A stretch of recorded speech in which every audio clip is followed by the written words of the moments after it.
We did a video a while back where I showed how we make Shokupan bread at home, the way we do it, which is basically like a Japanese Wonder Bread.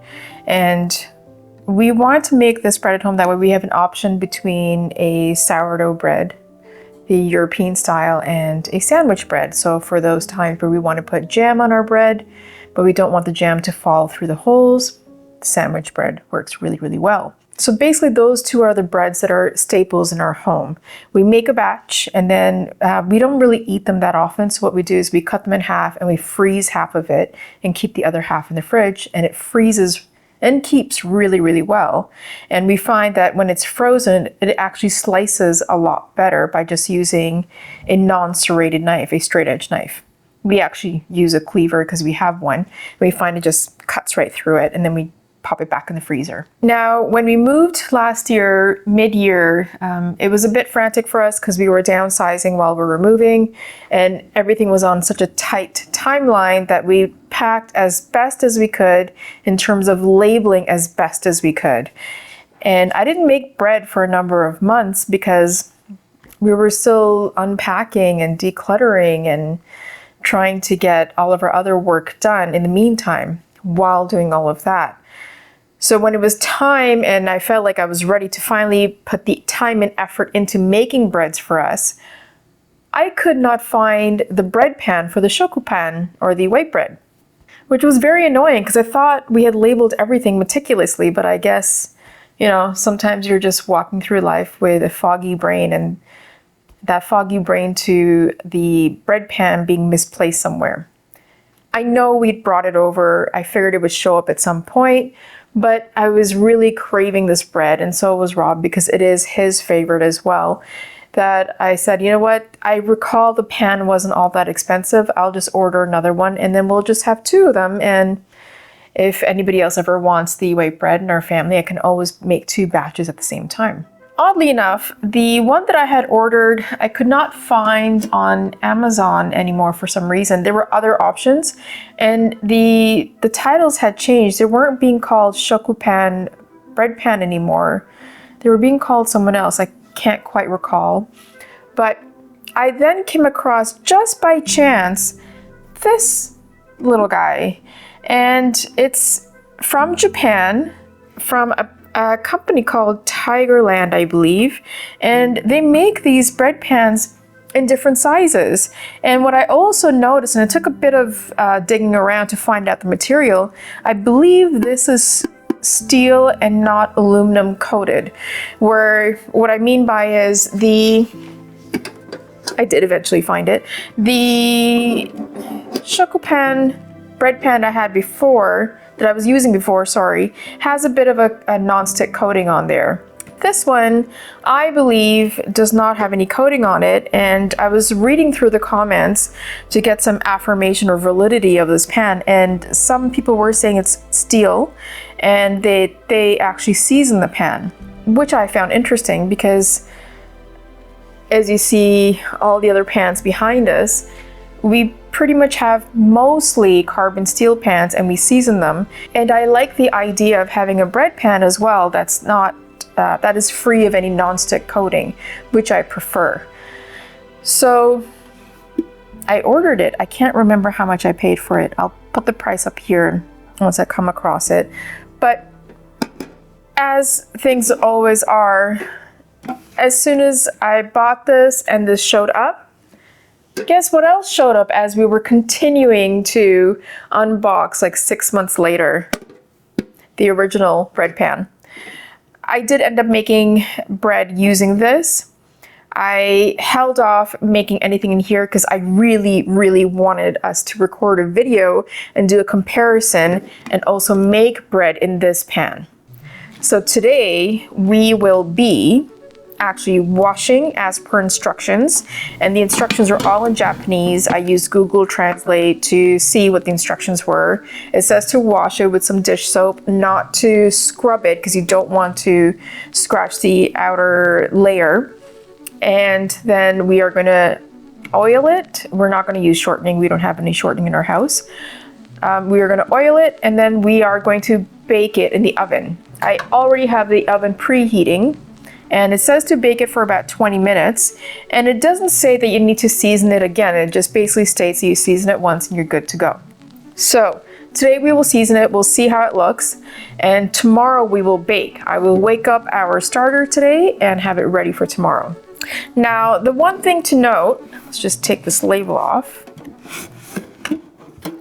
The one thing to note is that they are of different dimensions, and when I got this pan, I figured we'll just figure out what the size is, and I will convert the recipe that I used for the previous video into a baker's percentage, so I can decrease or increase as needed. And if this works, I'll provide the formula of the baker's percentage. Everything is in percentage, so you can go up and down as you please. I hope it works. This, when we measured in comparison to this pan, this is about 20% bigger. I'm going by percentage because that's what I've based the baker's percentage on. The flour, all-purpose flour in this case, being the 100% and everything else broken down accordingly. So this is about 20% more. So we will, I see my battery is dying. We will make the bread accordingly, and I really hope it works. It may take a little bit longer to proof, I'm not sure. It's not too cold outside, so hopefully it'll proof faster than before, and it should be fun to see. So let's just proceed on going ahead. I'm gonna wash this first, and then I am going to season this. When I'm ready to put this in the oven, I am gonna put a baking tray underneath one of the racks, so that since I'm gonna be putting this upside down, any oil that drips will be caught or fall onto the pan.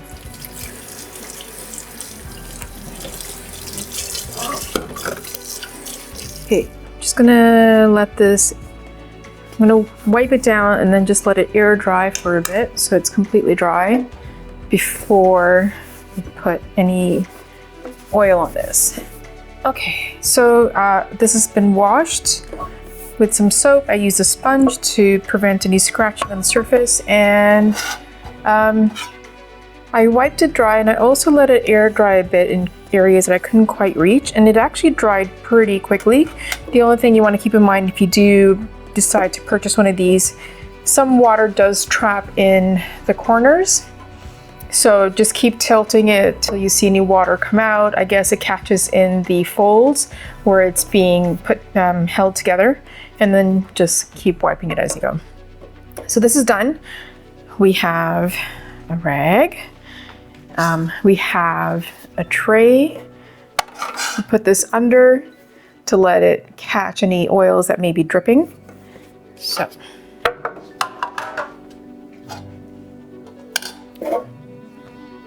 this is just so I don't get any grease or minimize any chances of grease getting onto our counter here. Okay.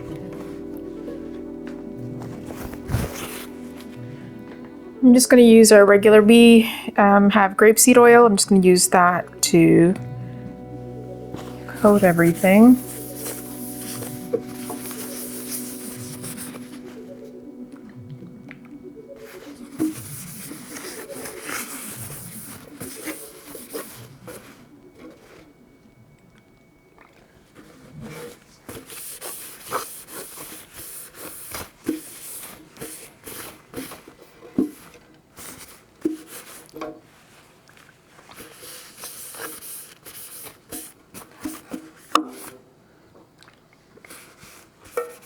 Making sure to get into any folds or gaps or anything that could potentially be left behind, as in uncoated. I am debating if I should give this a second round of seasoning, but we'll see.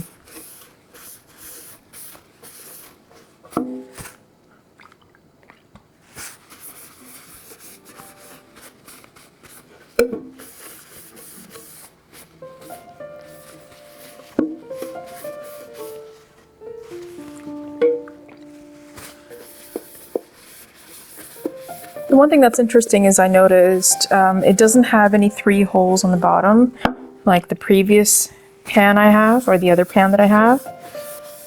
So it'll be It's to help ensure that no steam is caught inside and preventing your bread from becoming soggy. We'll see how this performs without those 3 holes. I'm going to assume that it's going to perform well, considering this is from Japan and they ensure quality in whatever they do. I'm more curious about as to how the bread itself will brown on the outside, if it's going to be uneven or if it's going to be even. Okay. That's done. I don't usually put the lid on top when baking, but doesn't mean that I should not season it.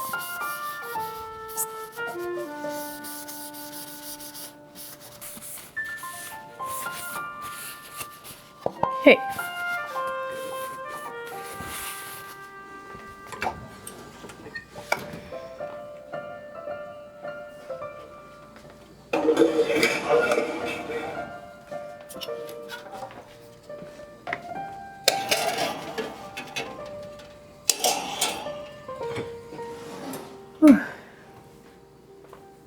I'm gonna have the timer set for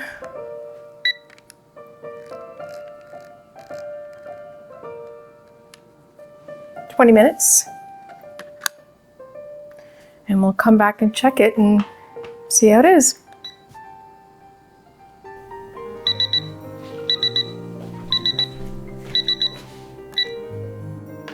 Okay, timer has gone off. Let's get the pan.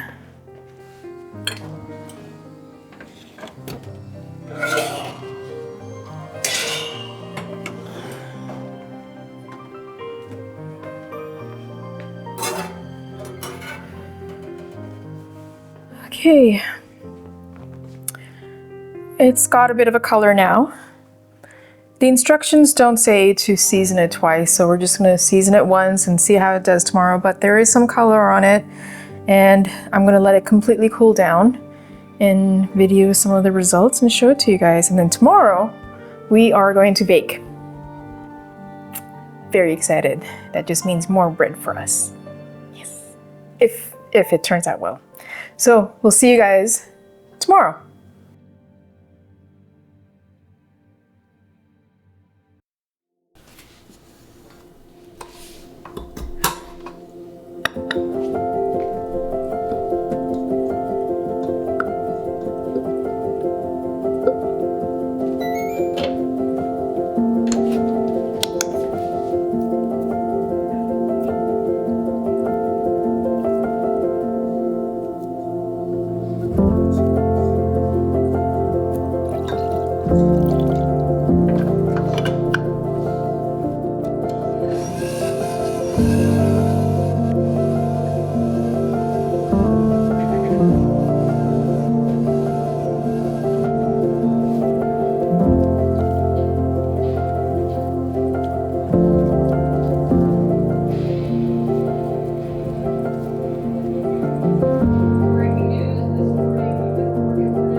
We are in day 2, and I've already since this morning been working on the dough to be able to put into the new pan for baking today. It's sitting right now for a 2-hour proofing. Still got about 7 more minutes left till it's done proofing. Then I'm going to give it a check and see how it looks. But this pan looks like it ended up let's try that again. This pan looks like ended up seasoning nicely. There is some coloring on it. I don't know if you can really tell on the camera, because it only went through 1 coating of seasoning. There's only a slight discoloration, as in giving it a more warmer yellow tone. I am still going to butter the inside of the pan when it's ready to put the rolled pieces of doughs in there, and we will hopefully have a good looking bread afterwards. I still have a little bit of the bread from the previous bake using the old pan. We'll do a quick comparison and see how they look, but for now, I'm just waiting for everything to proof and for me to work on it, and then we will check on the results once everything is done. The way I measured everything, I have provided a recipe in the video that I did beforehand, a very detailed video on how to make this Japanese white bread. I took that recipe, times it by 20 to give me the measurements to fit into this pan. I will also provide the baker's percentage. It's going to look a little weird because the numbers will, to me, it looked a little odd, but it makes sense in the long run when you're making the recipe for whatever size pan you have. So I'll provide all of that, the amount that I used for this particular pan and the baker's percentage that you can try using for any pan size that you have. And I think, would it help if I provided the measurement of the old pan that I had? Maybe, so that it could help you with the math to figure out what you need for whatever size pan you have. I'm a firm believer in a baker's percentage because you want to have the flexibility of being able to increase the recipe size or decrease the recipe size depending. I use it a lot for when I'm making the regular sourdough bread for us. You know, if I only want to make 300 grams of loaf, I do the baker's percentage math for that. If someone's requesting a loaf from us, I make a 400 gram and I can up the recipe from there.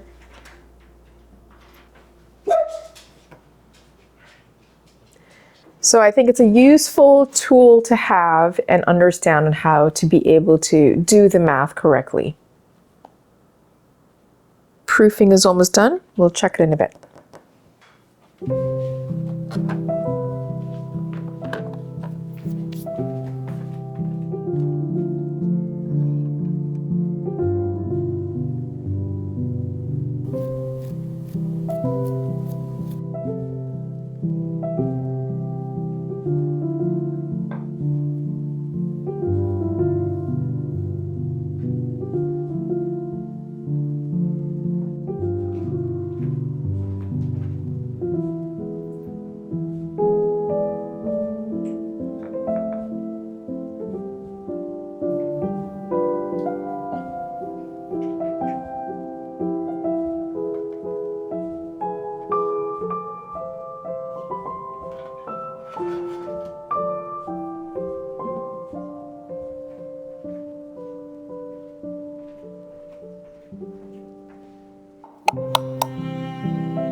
I like to leave the loaf out overnight once it's baked because then it allows for any internal steam that may be still in there to completely come out, so that when we pack it away, there will be no moisture buildup in the bag. This is the loaf. Turned out nice and cute. It turned out really beautiful. We're very happy with it. It's definitely bigger than what we would originally have in the previous bakes that we've done, but we actually like the size of this loaf a lot more. We feel like it's more of a sandwich size, so when you slice it, gives it a nice wide loaf to work with. It feels good. We haven't cut into it yet. Still has a bounce to it. Yesterday was very bouncy and pillowy when I was giving it a gentle squeeze. And what we also like are the nice, sharp, straight edges. Turn out really nice and clean on the edges there. For the fact that it only got seasoned once, this actually, I think, performed really well. Now, let me bring our other loaf that we've done. This is a leftover from the previous bake using the old tin that we had. This is darker. This is darker in color. This is lighter, but I think over time this may darken a bit more as it continues to season with every bake. They were both baked for the same time period at the same temperature for 35 minutes. And, you know, color does bring more flavor to the bread, but overall it's pretty good. I did not want to go any longer because I didn't want the top part to be more burnt. I think overall it's a really beautiful looking loaf. If you see here, the edges are just slightly more rounded, whereas this is nice and sharp. It's a good looking loaf. We haven't cut into it yet. We'll see what the inside looks, but considering I was a little nervous about the recipe using the baker's percentage and how much we were going to go up, I think the recipe worked out really well. So we'll provide it in the description below of the measurements used for this loaf for this size tin. Before we cut into it though, I just want to go with a couple of maybe pros and cons between the two tins. Quick wipe. Okay.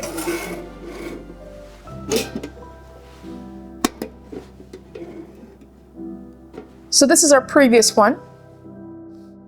This is our current one. And I'm saying we because both of us appreciate material when it comes to a cooking vessel. This is steel. This is aluminum, tin aluminum. You can hear it is a much denser material, very solid. This is quite hollow and has a give to it, a bend to it. This, I really have to press down. Does that make a difference? Yes, it does, because it comes down to heat retention in terms of when you're baking something and if it can also handle the level of heat in your oven. So if I want to bake at a higher heat for whatever reason that may be in here, I know this will not warp, whereas this has a chance of warping. Both have a chance of rusting. You cannot avoid rust if you're leaving anything, any type of moisture on anything metal, whether it has a non-stick coating on it or not. The other thing that we like about this tin, I'm calling it tin because I don't know what else to call it, the sandwich pan, is that it does not have a non-stick coating versus this one where it does. It only required one level of seasoning. The instructions didn't indicate it required any more. With every baking session, more seasoning will build. As you can see, the bread came out no problem. It didn't stick. I did use an offset spatula. You can use a knife if you want to, just to loosen the sides, and they still came out really nicely. Now, as by practice, you should grease the pan before you put the dough in so that the dough has a chance to rise without sticking too much to the sides. I was worried that it may stick and would require a lot more coaxing, but no trouble at all. The other interesting thing is, and I'm not sure if it's the thermodynamics in the actual pan or not, this has 3 holes in it at the bottom. This does not. And I was concerned. I mean, the reason that there's 3 holes in this one is to allow steam and any moisture buildup that may occur to escape from the pan. This doesn't have that, and I don't know if it's because of the material, the fact the way it retains the heat. Maybe it disallows for moisture from building below, I'm not sure, but I was pleased to see that the bread was not soggy when it came out. It had a nice crust at the bottom. The other pro, and this is more of a personal thing, I'm not sure if this would affect others, is the way that the lids open. Both have a lip. You can see right here. Now for me, when I see a lip like this, I think it should open like this, right? This lip here does not do that. This lip here, for some reason, wants to, I guess, open like this. This makes more sense to me. It's a lot more logical for me, but it depends, I guess, if you've been baking with these pans for a long time and you're accustomed to this. It's just every time I bake, even though I know it opens like this, I would still, to check if it's proofed nicely, do this and the whole thing will come with me on a walk. Very annoying.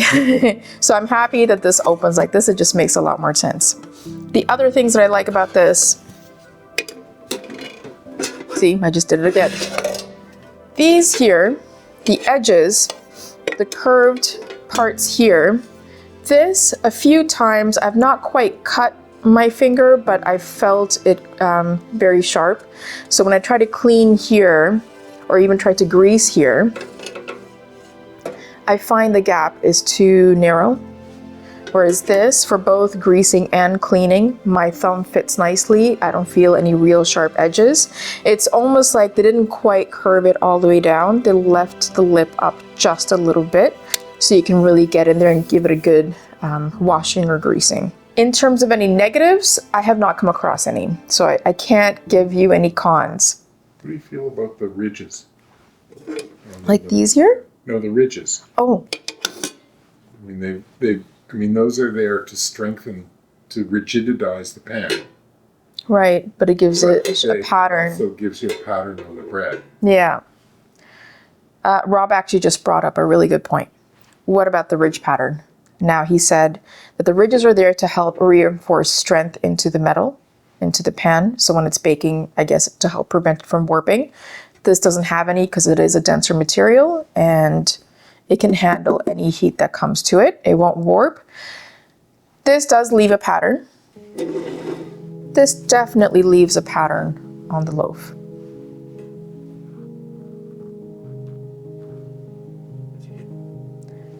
Do I mind that? Not really. There have been times where I wish it was just a clean edge.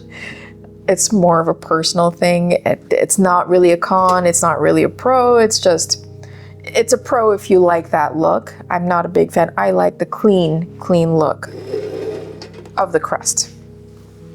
We like our crusts. And the nice clean look just gives it less distraction, because we're already having a pattern from the coil of when we're making the dough for the bread.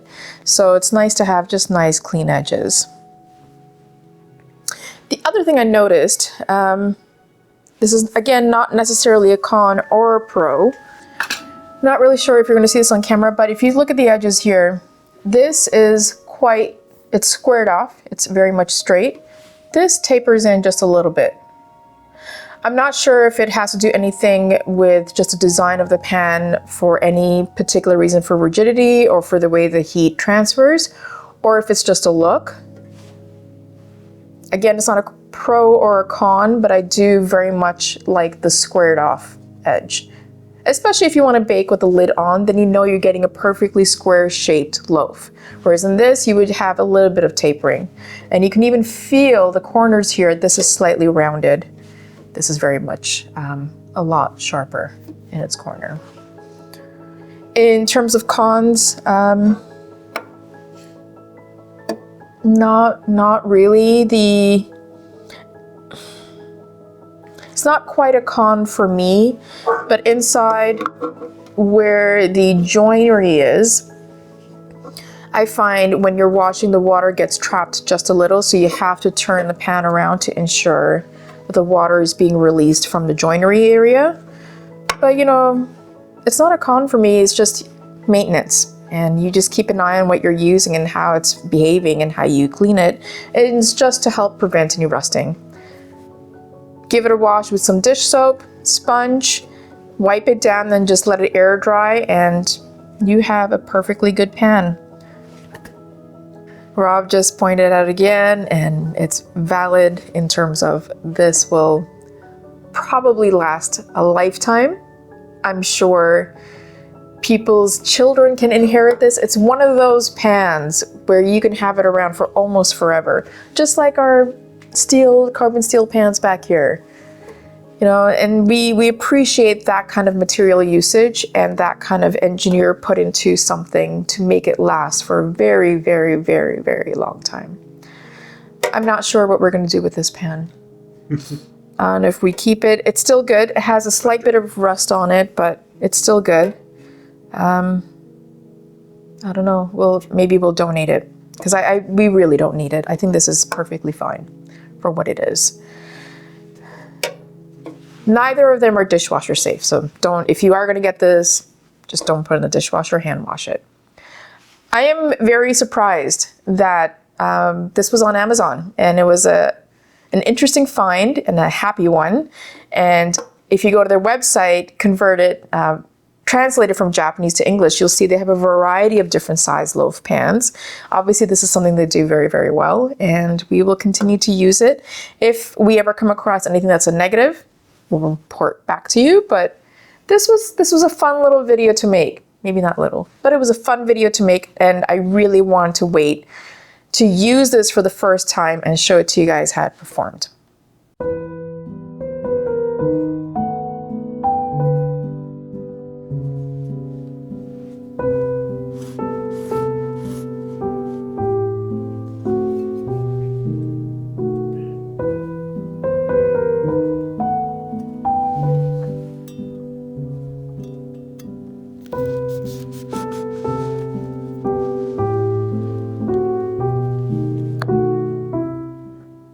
Yeah.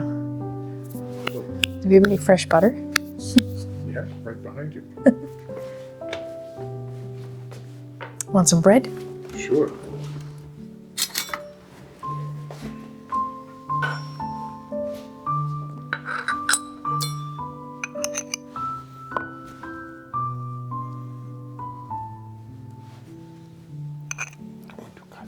You want to cut?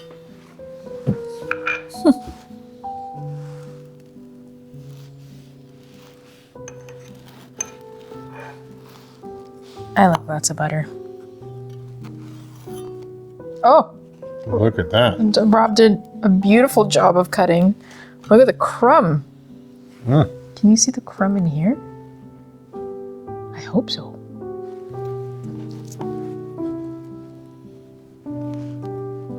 Butter? No.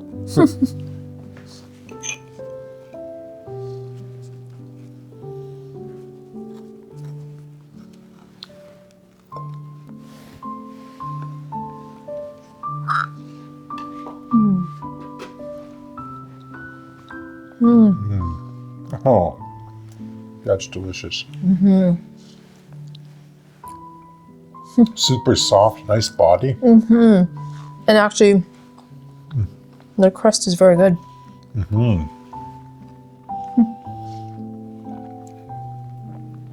Yum.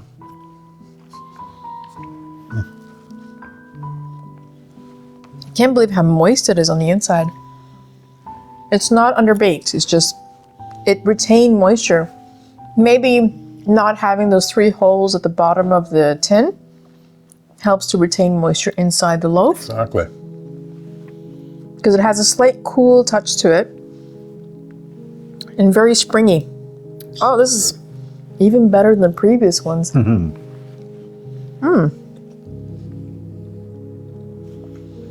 I feel like I need to make a cup of tea now. Enjoy. Actually, no, seriously, that turned out really good. So thank you for watching. We'll leave the recipe down below used for this pan. I'll even leave the measurements and comparisons to show how we came to the conclusion that this is 20% bigger. And we'll actually go enjoy maybe a grilled cheese sandwich. Bye.